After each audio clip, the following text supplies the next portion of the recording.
Welcome back. As we said at the start of our show, that we are going to shed more light on the rerun of the House of Representatives elections 2025 on its first phase. To shed more light on this, we have the pleasure to have with us over the phone our dear guest, Dr. Reem Bedair, Professor of Economics, Graceland University, USA.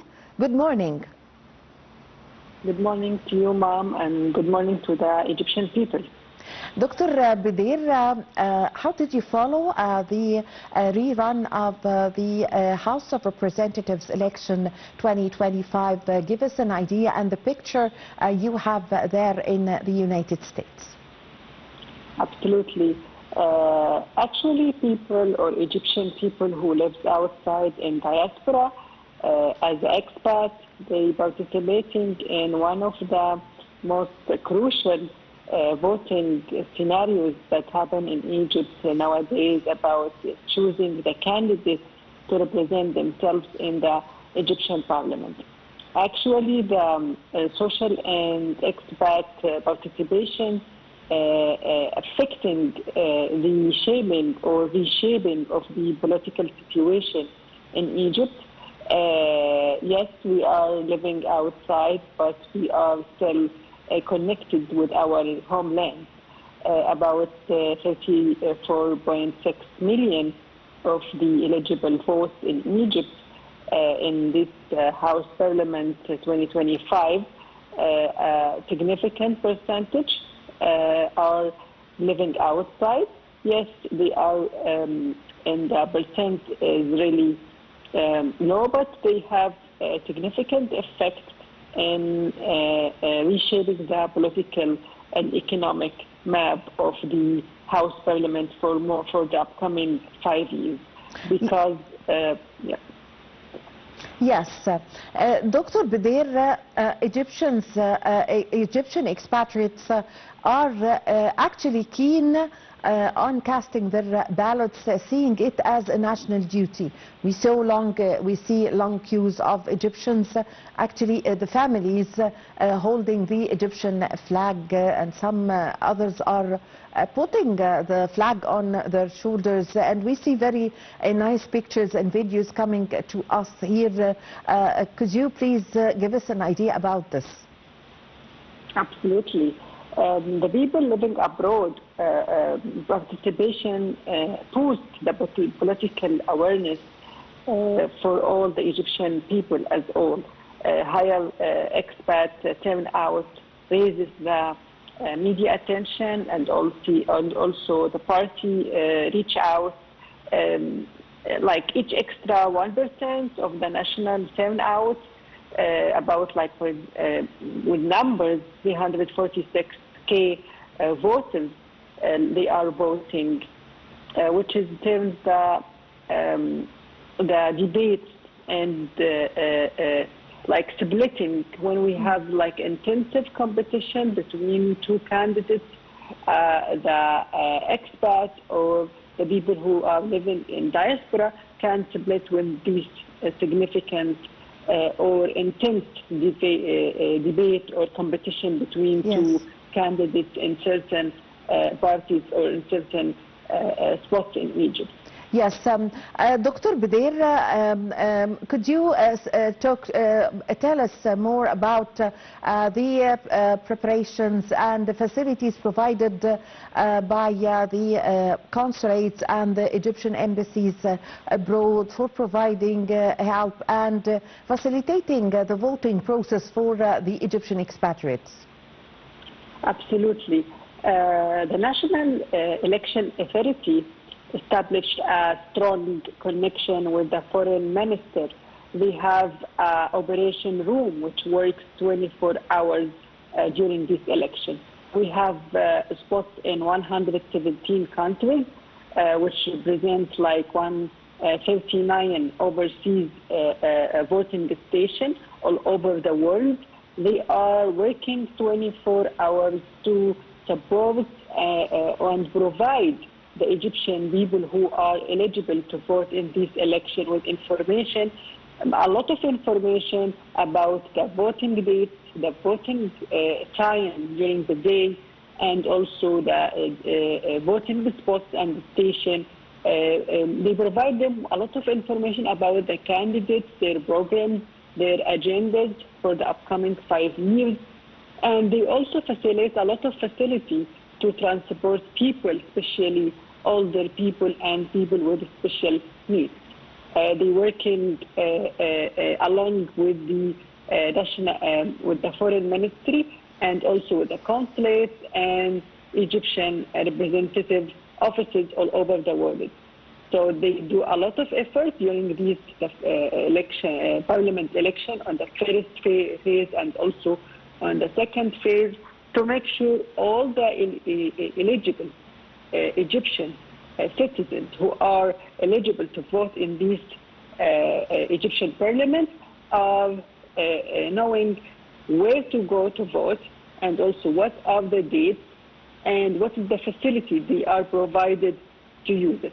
Also, we have to highlight the information technology and the technology that facilities that are used this year by the National Election Authority, not only inside the homeland of Egypt state, but also outside to facilitate this election process and make it very easy and smooth for Egyptian people inside and outside to vote and participate, because this is not only a right for them to vote, it's also responsibility towards their Egyptian state. Yes, actually the Egyptian expatriates seeing it as a national duty, and it's something connecting the expatriates with their homeland. What about the also that the rerun goes through Monday and Tuesday, which is a working day in the States? How did the Egyptian expatriates overcome this? Give us an idea about this. Yeah, absolutely. Actually, the National Election Authority, in collaboration with the foreign ministries, we know there is, of course, a time zone difference. Actually, between me right now, and you in Homeland, there is like 8 hours difference. And also, we know that it's working days. So they make a really operation room, and they make a really smart plan to open the doors. They extended the voting time after the normal working hours for Egyptian, for working hours for people. So they extend the time because they can enable the Egyptian citizens to go after work and still have the time to vote, because they understand the working hours, the rush hours especially, and also they open the extended window for them to vote. Yes. Also, they facilitate the how we commute to this voting station. Like, for example, here in the States, we have 5 stations in Washington, New York, Houston, Chicago, and California. Yes. So they are separated only in one country, so we can, I mean, it's easy to reach out. Yes. Dr. Bedair, also, how did you see the coordination between the National Election Authority here in Cairo with the consulates and embassies abroad, especially in the States? Of course, they have like 24-hour rooms of operation, operation. They report any problem or any raising conflict or any obstacle that can affect the election process to the National Election Authority in Homeland in Egypt. And in its role, they like respond back or like give them a very high, quick response to these feedback. So they are highly connected. There is a very, how can I explain it? Like, they are aware about the obstacle that can raise, and they have different scenarios of facing such obstacles. But generally speaking, it's a very smooth process. There's no much obstacle, only the working hours, because most of them are working, so they understand it ahead, and also they extend the voting time because they understand that people having work, and also Yes. they need to participate in these responsibility towards their homeland, Egypt. Yes. Dr. Bedair, sometimes the expatriates, Egyptian expatriates, are living far away from the embassy or the consulate where they are going to cast their ballot. Some people drive for hours, 1 hour, 2 hours, 3 hours, sometimes more. So is there any kind of ideas to put some offices or centers beside the main districts in order to facilitate the voting process, to avoid this long distance between the expatriates living far away from the consulates or the embassies? Absolutely. The National Election Authority, they have the experience from the previous elections. So they know where are the Egyptian people or the Egyptian community concentrated. They work hard to reach out to them and to facilitate the communication or commuting time, or to facilitate how they are going to reach out to them. They announce very early the voting station, the voting dates, the voting time frame. So they know where is the high level of concentration in Egypt of Egyptian communities in the United States, in Saudi Arabia, different countries that have high percentage of Egyptian population. Yes. In these countries. So yes, we understand this obstacle, but from the experience and also working ahead with expecting the future obstacle, they have their plans, and also they have emergency or contingency plans to overcome this obstacle, to make sure the high participation of the Egyptian people who are eligible to vote, and also to smooth their moving, commuting, and also to make or to represent a very good image as we observing every day. Yes. Dr. Bedair, also the idea of e-voting or electronic voting abroad for Egyptian expatriates, how do you see this idea? Was it discussed in the embassies or consulates, or did you hear anything of that sort? What's your opinion about this idea? Absolutely. Egypt as a state, we are now at the era of digital transformation, and also using all these technology platforms to facilitate all aspects of Egyptian people life, not only for elections. So the Egyptian government and the national, more specifically the National Election Authority, working side by side by Minister of Foreign Affairs, side by side by consulate all over the world, they are ahead of using technology in voting and facilitating this process with using all these platforms with this technology. Because Egypt as a state has a strong infrastructure in technology, and also they know how to use it and facilitate the Egyptian people life in different aspects, more specifically on the election process.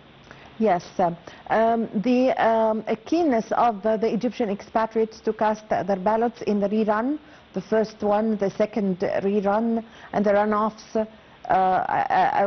in the first phase. How did you see this? Of course, we really, as expats or people lived in diaspora, we really rely on this parliament and reshaping the economic situation, the political situation, about the healthcare, the education, and also with the Egyptian representativeness in the outside or in diaspora. So this, our role is to contribute to this election our role is to split the intense competition between the candidates.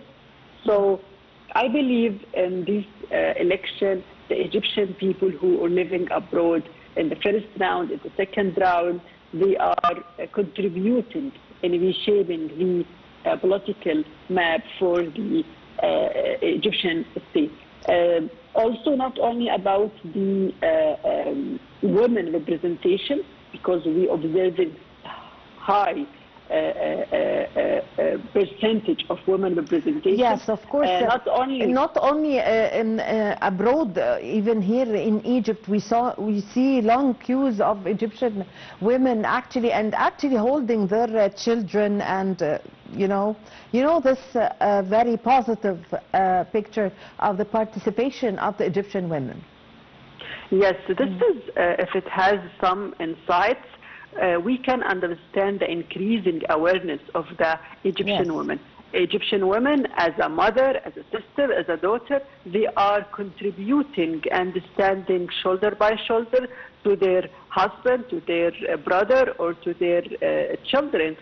So they are understanding their role, and not only just inside the house or raising the kids, it's also outside and participating in very important House Parliament representation. If we talk about the political situation in each country, we have three triangles, one about the Senate, one about the Parliament, and the third with the presidential election.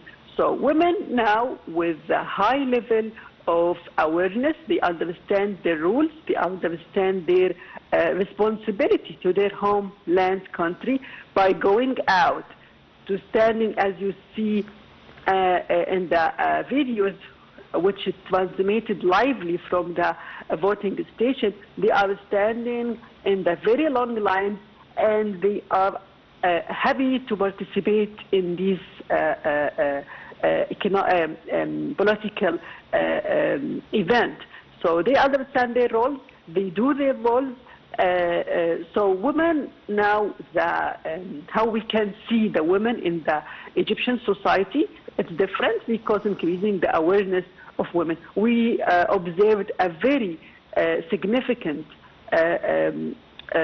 role of the increasing the role of Egyptian women in Egyptian society, like a lot of presidential movement or events that facilitate the Egyptian women role in different aspects in Egyptian society, the increasing participation of women in the Egyptian parliament. Let me go back to the constitutional amendment in 2020. They raised the participation to 25, and we reached actually with the last parliament by 27. So from different aspects, let me focus not only about women candidates. They are increasing the number of women candidates. They're also increasing the number of women going out to vote for this kind of election of selecting the Parliament 2025. Yes, actually we're running out of time, but I wanted also to quickly know from you, we see also queues of participating of the youth, expatriates abroad, even we see students standing in long queues, also casting their ballots abroad. It seems they are students learning and studying in the States. Quickly, a quick look about the participation of youth. Absolutely. Egypt, one of the like a significant point of the Egyptian population, it's a very young population. The average age is from 15 to 24 years old, yes, which representative like 18.8 million of the Egyptian population, representing 17.5. So when we are talking about Egypt, it's a young population in comparison with Europe and different countries. Yes. So the representation of the youth also increased this year because we are now dealing with the Generation Z of the Egyptian people. They understand their roles. Yes. They are very smart generation. Yes. They are participating because yes, of they course, understand it their shows role. the awareness of the Egyptian youth. Thank you very much for your time. Thank you for your valuable information, Dr. Reem Bedair, the Professor of Economics at Graceland University, USA. Thank you very much for joining us.